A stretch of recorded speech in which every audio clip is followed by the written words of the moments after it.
Do you remember Ross from Friends, who had a PhD, but the other characters from Friends made fun of him because they didn't believe that he was a real doctor?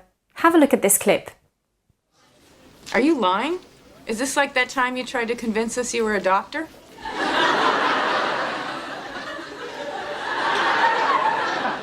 I am a doctor! So how does Ross contradict Phoebe here? Phoebe says, "You told us you were a real doctor," as in, you lied to us.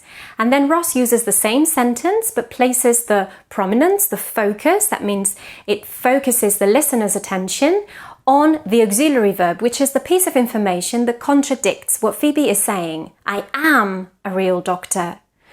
So we can use prominence, the focus in a sentence, to contradict or agree with what is being said. And we normally do this by placing this prominence on the piece of information that is contradicting or agreeing with what is being said, which tends to be the auxiliary verb. Have a look at this second example.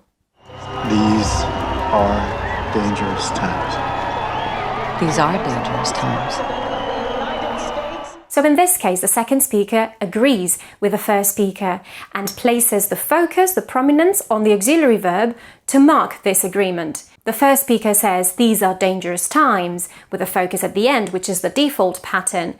And then the second speaker agrees and says, "These are dangerous times."